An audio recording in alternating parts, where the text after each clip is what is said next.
Assalamualaikum warahmatullahi wabarakatuh. Alhamdulillah, senang kita dapat bertemu kembali di segmen Ramadan 1444 Hijriah. Senang dapat menemui kembali dan berharap para pendengar kita, kaum muslimin di mana saja berada, khususnya para ASN kita di pemerintah Provinsi Sulawesi Selatan, semoga kita semua senantiasa dalam keadaan sehat dan dapat berkah terus bisa melanjutkan ibadah Ramadan yang sementara saat ini kita jalani. Tanpa terasa hari ini kita sudah berada di 22 Ramadan, dan seperti kita ketahui, fase 10 terakhir dari Ramadan yang sangat berkah dan penuh dengan janji-janji yang sangat luar biasa dari Allah SWT tentang keberkahan daripada Ramadan ini. 10 Ramadan terakhir kita biasanya sudah disibukkan dengan kegiatan-kegiatan yang berhubungan dengan bagaimana kita mengeluarkan zakat fitrah, zakat mal, bersedekah dan berinfak. Sedekah dan infak ini kita lakukan bukan hanya tentunya di bulan Ramadan, tetapi di luar itu pun juga sering dan banyak kali kita lakukan. Tapi khusus di Ramadan ini, kita ada satu kewajiban yang menjadi bagian dari rukun Islam kita, yaitu berzakat, mengeluarkan zakat fitrah kita. Bahkan kita juga diharapkan untuk mengeluarkan zakat harta dari harta-harta tertentu yang kita miliki yang memenuhi syarat untuk nisabnya. Apa yang menarik dari proses ini? Tentu satu hal yang harus kita syukuri bahwa Allah Subhanahu wa Ta'ala memberikan rezeki yang sangat luar biasa bagi kita. Dan Allah juga menghadirkan bulan suci Ramadan ini, di mana di bulan ini kesempatan kita untuk menguatkan satu sikap mental yang baik dari diri kita sebagai bagian dari hikmah Ramadan ini adalah bagaimana kita memiliki rasa empati kepada orang lain. Dengan kita berpuasa, menahan lapar, makan, minum dan seterusnya, kita terlatih untuk bagaimana merasakan satu kondisi di mana keadaan yang serupa mungkin saja dialami oleh saudara-saudara kita yang lain, yang karena kekurangan harta, ketidakcukupan dan seterusnya tidak bisa merasakan kondisi seperti hari-hari kita yang berkecukupan. Melalui Ramadan ini kita dilatih untuk bisa memiliki rasa empati itu. Bagaimana bisa ikut merasakan apa yang dirasakan oleh orang lain. Jadi kalau kita berpuasa, kita lapar dan seterusnya, kita bisa merasakan seperti itulah yang juga mungkin dialami, dirasakan oleh saudara-saudara kita yang lain yang tidak berkecukupan dari sisi harta. Dia tidak bisa makan dan minum dengan sepuasnya atau dengan lebih dari cukup seperti yang mungkin hari-hari kita jalani dalam keluarga kita. Itu yang saya katakan, kita bersyukur bahwa kita diberi rezeki dan kita diberi ruang, kesempatan untuk bisa mengeluarkan zakat kita supaya kita bisa berbagi dengan orang lain. Dan ini merupakan janji Allah dalam Al-Quran yang dijelaskan seperti itu.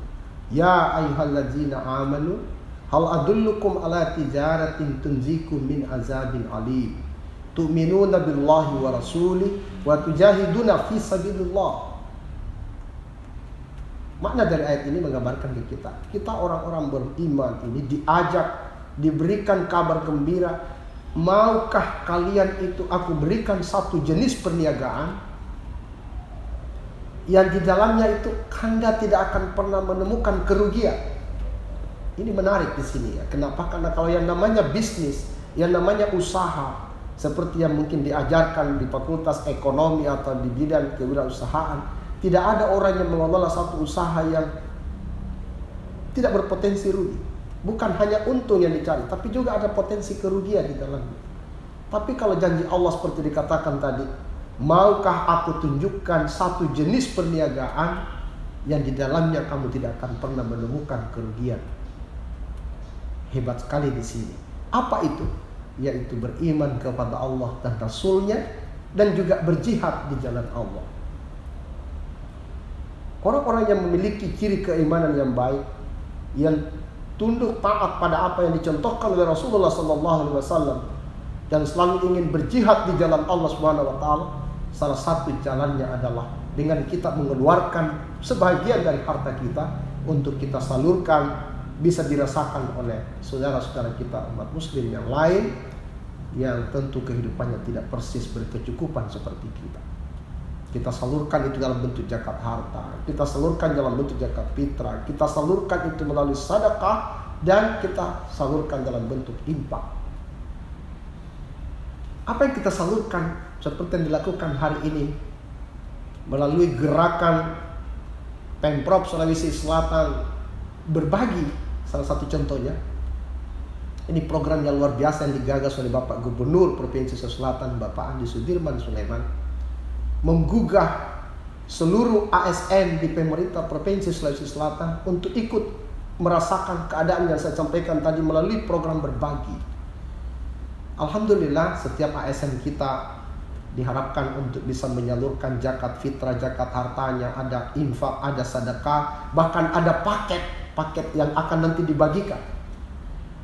Selain isi paket itu berupa bahan-bahan makanan pokok, ternyata juga kita diminta untuk ada satu menyerahkan mushaf Al-Quran yang nanti akan dibagikan ke rumah-rumah tahfiz, ke pesantren, ke masjid-masjid, yang tentu saja itu di dalamnya akan sangat membawa keberkahan yang luar biasa. Saudara-saudaraku yang luar biasa, inilah salah satu wujud kesyukuran kita sekali lagi. Dengan cara ini, apa yang kita serahkan dalam bentuk benda materi itu hanya wujudnya materi. Tapi kalau kita rasakan hakikat yang sangat luar biasa yang dalam, kita akan menemukan bahwa berbagi itu akan mendatangkan satu kesehatan mental yang sangat baik bagi diri kita. Coba Bapak Ibu bayangkan kalau kita sudah memberikan sesuatu kepada orang dengan niat ikhlas membantu meringankan beban orang lain, kita pun akan merasakan ada rasa kebahagiaan yang sangat luar biasa dalam diri kita. Kita bahagia, kita senang karena kita bisa berbagi dari apa yang kita miliki untuk orang lain. Keadaan ini akan makin membuat kondisi kesehatan mental kita akan semakin baik. Kondisi psikologis kita akan semakin baik. Kita menjadi pribadi yang tawadu, menjadi pribadi yang tidak sombong, menjadi pribadi yang senang berbagi pada orang, menjadi pribadi yang suka membantu meringankan beban orang lain. Dan cara ini akan menjauhkan kita dari sikap-sikap kesombongan, sikap-sikap yang memandang diri serba bisa, sikap yang merasa dirinya paling mampu dengan apa yang dimiliki, dan sebagainya. Kita berharap melalui sedekah, zakat, infak yang kita berikan dan kita salurkan di bulan Ramadan ini, amalan-amalan kita makin berlipat ganda. Seperti dijanjikan Allah Subhanahu wa taala, segala amalan yang kita lakukan di Ramadan akan dilipat gandakan dan menjadi investasi yang terbaik bagi diri kita dan keluarga. Semoga kehidupan dunia kita semakin sejahtera, semakin baik, dan tentu kita berharap akan ada amalan yang berlimpah yang Allah janjikan untuk kita rasakan, kita petik di hari kemudian nanti. Semoga bermanfaat, dan marilah kita terus gelorahkan semangat berbagi untuk sesama. Kita rasakan indahnya berbagi itu sebagai bagian dari menyehatkan diri kita, sehat secara fisik dan tentu sehat secara psikologis. Itulah salah satu bagian dari cara kita bersyukur. Orang-orang yang selalu bersyukur di hadapan Allah Subhanahu wa taala, Allah janjikan kepadanya akan dimudahkan jalan hidup dan jalan rezekinya dari cara dan jalan yang tidak disangka-sangka. Semoga bermanfaat. Mari kita terus berdoa kepada Allah Subhanahu wa taala agar kita bisa menyelesaikan seluruh rangkaian ibadah Ramadan ini dengan amalan-amalan terbaik. Demikian, subhanallah wa bihamdi, subhanakallahumma wa bihamdika, asyhadu an la ilaha illa anta wa nastaghfiruka wa natubu ilaik. Wassalamualaikum warahmatullahi wabarakatuh.